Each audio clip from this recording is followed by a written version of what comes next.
심장마비는 대개 혼자 있을 때 찾아옵니다. 조용히, 예고 없이 다가오죠. 하지만 그 순간 당신이 어떻게 반응하느냐에 따라 생명이 갈릴 수 있습니다. 저는 심장내과 전문의 한경수입니다. 올해로 82세, 지난 반세기 동안 수많은 환자들의 심장을 지켜왔습니다. 그 긴 세월 동안 저를 가장 안타깝게 만들었던 순간은 바로 혼자 계시던 환자분들이 심장마비로 쓰러지셨다는 이야기들을 들었을 때입니다.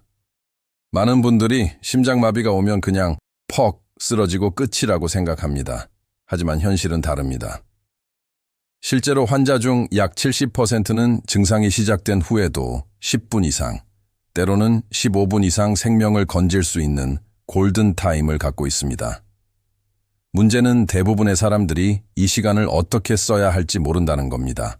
한 달 전 77세 이도훈 씨가 혼자 집에서 유튜브를 보시던 중 갑자기 가슴이 조이듯 답답한 느낌을 받으셨습니다.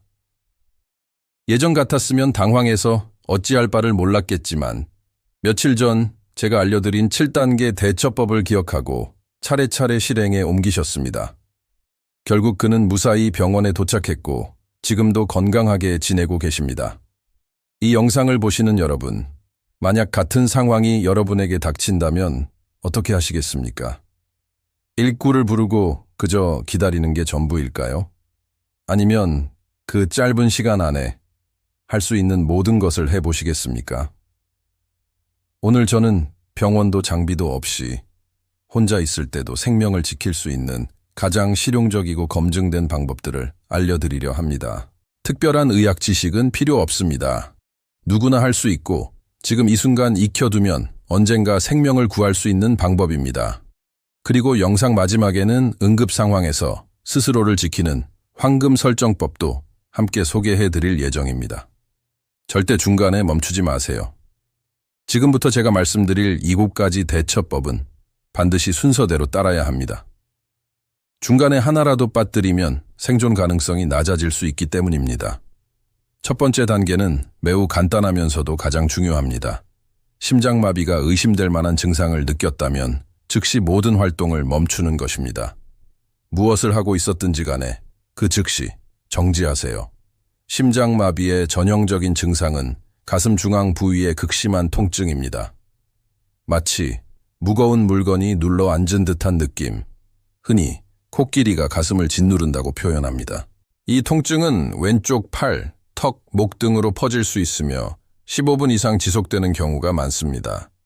하지만 모든 심장마비가 강한 통증으로 시작되는 건 아닙니다. 특히 여성분들, 당뇨병을 앓는 분들, 고령자들은 전혀 다른 증상으로 나타나는 경우가 많아요. 갑작스러운 식은땀, 극심한 피로, 구역질, 숨가쁨, 어지럼증 등이 대표적입니다. 제가 진료했던 69세 정혜인 씨는 어느 날 오후 혼자 집에서 TV를 보다 가슴이 뻐근하고 식은땀이 나기 시작했다고 해요. 처음엔 그냥 체한 줄 알고 부엌으로 가려다 며칠 전 건강 강의에서 들은 내용을 기억하고 바로 멈춰 소파에 앉으셨습니다. 그 결정 하나가 생명을 지킨 겁니다. 움직였더라면 더 큰 부담이 심장에 가해졌을 테니까요. 지금 이 순간 혹시라도 가슴이 조이듯 아프고 숨쉬기가 어렵다면 당장 그 자리에서 움직임을 멈추세요. 운동 중이었다면 운동을 멈추고 계단을 오르던 중이라면 즉시 멈춰 앉으세요. 심장은 이미 위기 상황입니다. 더는 무리하게 만들지 마세요. 이제 다음 단계로 넘어갑니다. 두 번째 단계는 평소 복용하던 심장약이 있다면 즉시 복용하는 것입니다. 특히 협심증이나 관상동맥질환 진단을 받고 니트로글리세린이나 관련 약물을 처방받으신 분들은 이 순간을 위해 항상 약을 가까이에 두어야 합니다. 예를 들어 72세인 문현석 씨는 협심증으로 진단받은 후 니트로글리세린을 늘 지니고 다니셨습니다. 어느 날 아침 혼자 창밖을 보며 차를 마시던 중 가슴이 꽉 조이는 통증을 느꼈죠. 그는 당황하지 않고 곧바로 소파에 앉아 약을 꺼내 혀 밑에 넣었습니다. 그리고 약 2분 후 통증이 조금 완화됐고 5분 후 다시 복용한 뒤 119에 신고했습니다. 그 침착한 대응 덕분에 지금도 산책을 즐기며 생활하고 계십니다. 니트로글리세린은 혀 밑에 넣으면 빠르게 흡수되어 혈관을 확장시켜 심장으로 가는 혈류를 증가시켜 줍니다. 하지만 한꺼번에 여러 알을 복용하는 것은 절대 금물입니다. 혈압이 급격히 떨어져 오히려 더 위험해질 수 있어요. 복용 간격은 5분, 최대 3번까지입니다. 만약 평소 아스피린을 복용 중이시라면 이 또한 도움이 될 수 있습니다. 아스피린은 혈전을 녹이는 데 효과적이며 씹어서 복용하면 더욱 빠르게 흡수됩니다. 단, 위염이나 위궤양, 알레르기 이력이 있는 분들은 반드시 피하셔야 합니다. 또한 심장약을 평소 복용하지 않는 분들이라면 2단계는 건너뛰고 바로 다음 단계로 넘어가야 합니다. 남의 약을 빌려 먹는 건 절대 금지입니다. 사람마다 체질과 병력이 다르기 때문에 오히려 더 큰 위험이 따를 수 있어요. 세 번째 단계는 즉시 119에 신고하는 것입니다. 아무리 약을 복용해도 심장마비는 병원 치료 없이는 근본적으로 해결되지 않습니다. 신고를 망설이면 안 됩니다. 괜찮아질 것 같아서 조금 더 지켜보자는 생각은 가장 위험한 판단입니다. 심장 근육은 혈류 공급이 끊긴 후 90분 이내에 다시 혈관이 열리지 않으면 영구적인 손상을 입을 수 있습니다. 이때 신고는 간결하고 정확하게 하셔야 해요. 심장마비 증상이 있습니다. 가슴이 아프고 숨이 차요. 주소는 구, 똥, 번지입니다. 이 정도만 전달하시면 됩니다. 휴대폰 배터리가 부족하다면 충전기 근처에 있는 것도 좋습니다. 65세인 강지훈 씨는 토요일 오후 갑작스런 가슴 통증으로 처음엔 근육통이라 생각해 20분을 참았다고 합니다. 하지만 통증이 점점 심해지자 결국 멜빌9에 신고했고 병원 도착 후 곧바로 스텐트 시술을 받아 심장을 살릴 수 있었습니다. 그의 아내는 나중에 이렇게 말했어요. 전화 한 통이 남편 생명을 살렸어요. 신고를 마쳤다면 다음으로 해야 할 일은 정말 간단하지만 많은 분들이 놓치고 많은 단계입니다. 바로 현관문을 열어두는 겁니다. 심장마비 환자는 의식을 잃을 가능성이 매우 높습니다. 만약 문이 잠겨 있다면 구급대원들이 들어오지 못하거나 문을 부수는데 몇 분 이상 걸릴 수 있어요. 이 몇 분은 때로는 생명을 잃는 결정적인 시간이 될 수 있습니다. 혼자 사시는 71세 장미선 씨는 어느 저녁 식사 후 갑자기 숨이 가빠져 119에 신고한 뒤 현관문을 열어두고 바로 소파로 돌아가 앉았습니다. 약 4분 뒤 그녀는 의식을 잃었고 다행히 구급대원들이 열려있는 문 덕분에 지체 없이 진입해 응급처치를 시작할 수 있었습니다.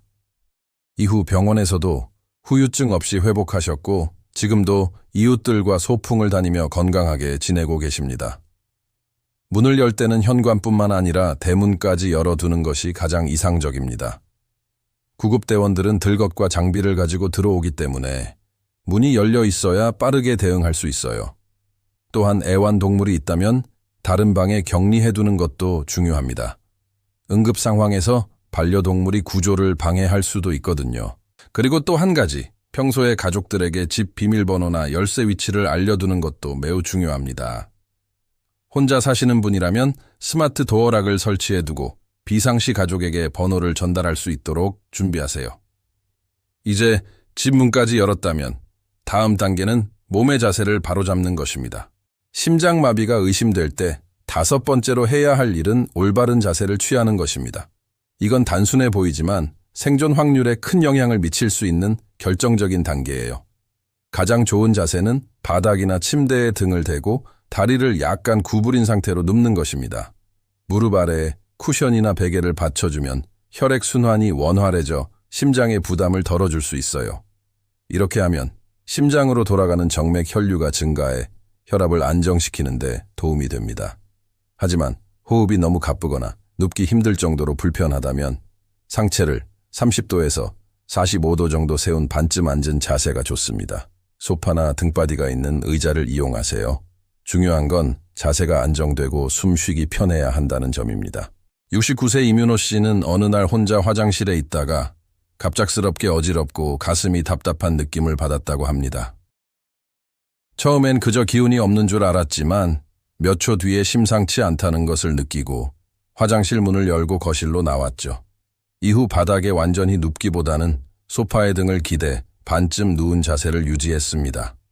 그 자세로 119가 도착할 때까지 버틴 덕분에 그는 의식을 잃지 않았고 의료진의 빠른 응급 조치로 무사히 회복할 수 있었습니다. 절대 해서는 안 되는 자세도 있습니다. 바닥에 엎드리거나 웅크린 자세, 계단에 앉아 있는 자세는 매우 위험합니다. 엎드리면 흉부가 압박되어 호흡이 힘들어지고 계단에 있으면 의식을 잃었을 때 넘어지며 부상을 입을 수 있기 때문입니다. 또한 몸을 조이는 모든 옷들을 풀어주는 것도 매우 중요합니다. 넥타이나 벨트, 브래지어, 목걸이 등은 느슨하게 하거나 아예 제거하세요. 이건 단순히 편안함을 위해서가 아니라 실제로 혈액순환과 호흡을 도와주는 중요한 조치입니다. 시계처럼 손목을 압박하는 액세서리도 풀어주는 것이 좋습니다.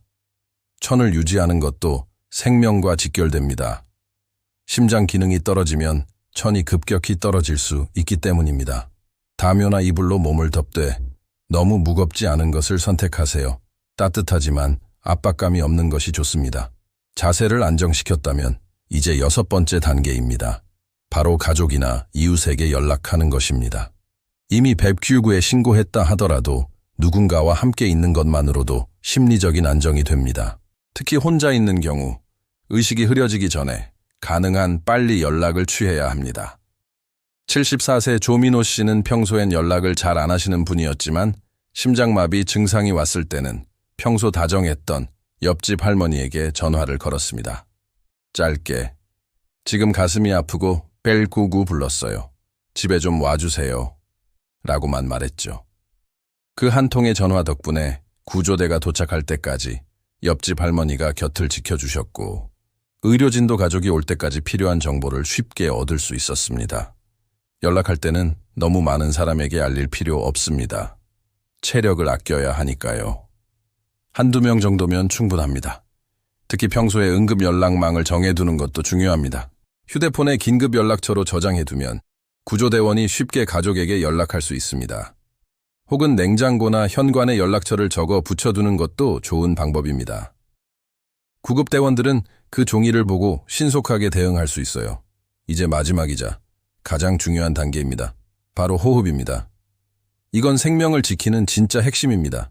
심장마비가 오면 심장은 혈액을 제대로 펌프질하지 못하게 됩니다. 그 말은 곧 산소가 온몸으로 전달되지 못한다는 뜻이죠. 이때 호흡만 제대로 해도 뇌와 몸의 산소를 조금이라도 더 공급할 수 있습니다. 호흡법은 간단합니다. 코로 천천히 4초간 숨을 들이마시고 입으로 6초간 천천히 내쉬세요.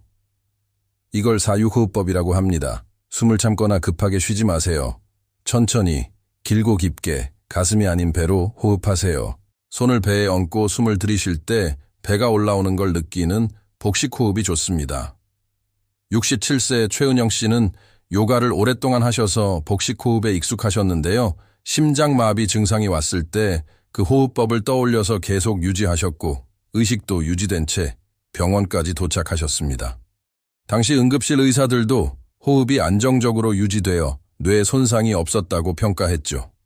이 상황에서 절대 하지 말아야 할 행동도 있습니다. 무리해서 걷거나 움직이면 안 됩니다. 심장에 더 큰 부담을 주기 때문입니다. 물을 마시지도 마세요. 의식을 잃으면 기도로 넘어가 질식 위험이 있습니다. 그리고 기침하면 심장이 살아난다는 이야기도 있는데 이는 일반인에겐 해당되지 않는 말입니다. 오히려 기침은 혈압을 높여 더 위험해질 수 있어요. 지금까지 배운 아홉가지 순서대로 정확히 지키면 누구든 혼자 있어도 스스로의 생명을 지킬 수 있습니다. 여기까지 따라오셨다면 진심으로 감사드립니다. 이제 마지막으로 많은 분들이 놓치고 있는 단 하나의 설정, 바로 응급 상황에서 자신을 지킬 수 있는 스마트폰 황금 설정에 대해 말씀드리겠습니다.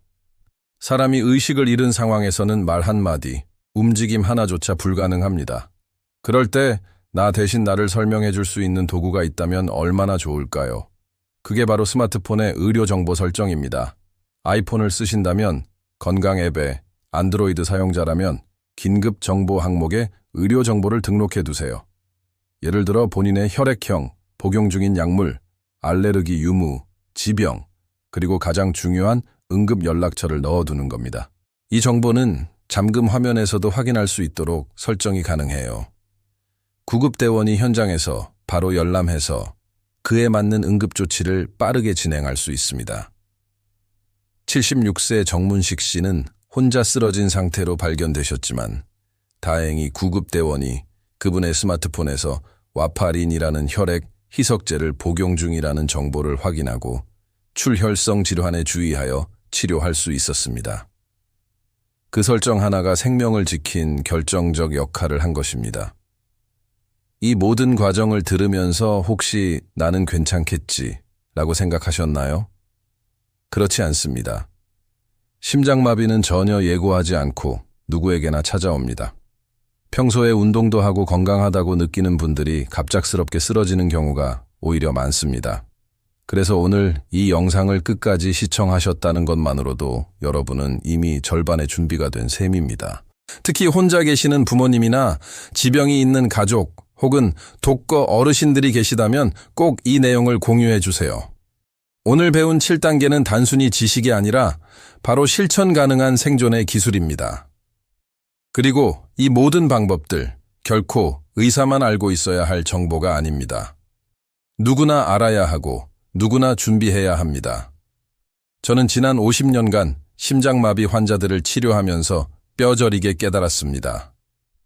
아무리 좋은 병원, 훌륭한 의료진이 있어도 응급 상황에서의 초기 대응 없이는 생명을 구하기 어렵습니다. 78세 윤봉선 씨의 이야기를 다시 떠올려 봅니다. 밤 11시, 조용한 방 안에서 시작된 갑작스러운 통증. 손녀딸이 며칠 전 들려준 응급 대처법을 하나하나 따라 하셨죠.